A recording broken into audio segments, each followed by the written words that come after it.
Hello guys, good morning! Ipapakita ko lang sa inyo ang aking bagong gawang bulaklak. Ayan, ito siya. Tanggalin muna natin sa ating glass. Ayan, ito siya. This is it. Ayan. This is made of scarf. Old scarf. The yellow color is this one, yellow color. Yung lumang skirt natin, ayan, hijab. Ginawa na natin siyang flower. Ayan siya, flower. Okay. And the other one, pink scarf, which is already we're not using it, become old. So, try natin. Ayan siya. And this is, ito siya. Ito yung flower na yan. At meron pang isa. We have also light pink scarf, which is also we're not using it. So, ito siya. Ito siya. Light pink. Light pink. Ito. Light pink. At ito naman ay white. Ayun ang white natin. White. White scarf. Ang ginagawa lang natin, guys, ay putol-putulin lang natin ng konti. Puputulin lang natin siya ng konti. Tapos, ito siya ay parang ano siya, yung hanger. Hanger na maliit. Yung, kasi lahat ito mga ano to, mga lumang mga gamit ba? Lumang mga gamit na hindi na natin pwedeng gamitin, hindi natin siya itatapon. Ayan. Ito naman, mga ano din siya ito, yung hanger. Metal. Mga metal siya. Ito lang ang binili natin. Ayan, ito lang ang binili natin. Pero ito din ay metal din ito.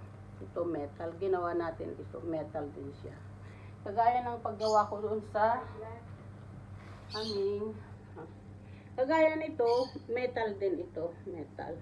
Ito naman, ribbon siya. Ito naman ay hanger din siya. Yung hanger natin na ginagamit sa paglalabada. Yan. Ito siya, ano din ito, ribbon. Kaya ang paggawa nito, dahan-dahan ang pagkat, dahan-dahan yung pagkat para maganda yung kinalabasan nito. Ayan. Marami na tayong mga ginagawa guys ng mga bulaklak. At ang bahay natin ay puro puno-puno ng bulaklak. I just want to show you another one. Ito siya. Ito din siya ay made of flower. Tingnan nyo. Ano din siya? Yung hanger din siya. Ito naman, ribbon siya, ribbon. Ito, this is old cloth. This is old cloth. Yan, old cloth siya. Tapos ito naman, yung handle na to, hanger din siya. Hanger. Ito siya. Paper. And this, we have all here made of crepe paper. Made of crepe paper. Crepe paper. This is made of crepe paper. Yan. Kabisado natin ang crepe paper, di ba? Kasi lagi naman tayong gumagawa ng bulaklak. Crepe paper sa Pilipinas, di ba? Yan. Ito din, yung parang ano lang din ito, yung hanger, mga lumang hanger, yan hindi natin tinatapon. Gawin natin silang mga bulaklak. Especially itong mga damit, yung mga damit na luma na hindi na natin ginagamit, pwede natin siyang gawing bulaklak. Flower. Wala akong ginagawa, yun ang gagawin natin. Mag-produce tayo ng mga pwede nating gawin, mag-recycle. Mag-recycle tayo ng pwede nating gawin pang kabuhayan. Pwede na natin itong pang business at pwede na natin itong pang international. Try nyo guys.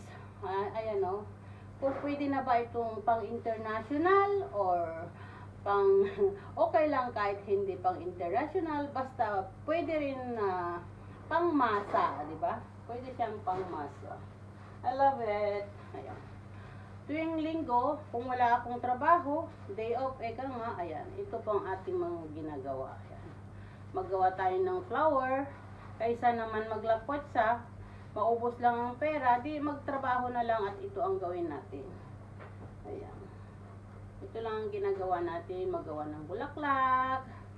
Diba, nakaka-inspire din kapag mayroon tayong mga ibang ginagawa. Maliban sa ating trabaho na original, na doon tayo sa salon, nagtatrabaho, at least meron tayong ibang libangan. Marami po tayong mga ginagawa dito ng mga bulaklak, kagaya ng mga pero ito, mga made na lang siya na, ito naman, ay made of paper din siya. Papel din siya, yung parang crepe paper siya. Yan. Pero mas maganda, mas gusto ko yung mga talagang, ayan gawa ni Mamshi. I love it. Gawa ni Mamshi. Tingnan mo nga kung kamukha ni Mamshi ito. Ito lang yung pinaka gusto ko. Ito kasi, order ito.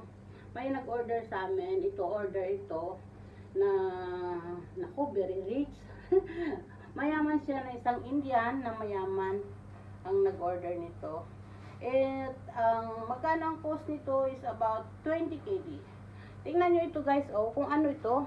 Plastic lang ito. Plastic. Alam mo yung inaano natin sa plastic lang ito. Ayan, plastic lang ito. Ginawa na natin para siyang flower. Ayan, plastic lang siya. Ayan, plastic lang ito. Ito, plastic din yan. Plastic siya. Para naman hindi maubos ang ating mga pinag-ipon-ipon dyan na pera, dagdag na rin ito na extra money, extra income, extra income. Ayan. So, maganda na yung mayroon tayong mga extra income at hindi na natin magagastos ang ating mga pera o sweldo. Ayan. Ito siya. 20 KD, malaking bagay na yun guys. Ayan. 20 KD, malaking bagay na yun. Kapag maibinta na natin ito. So, ayan guys. Thank you so much for watching and thank you so much for subscribe my channel, and I love you all guys. I hope to see you soon in my next video. It's me, Mamshi Carable. Love, love, love.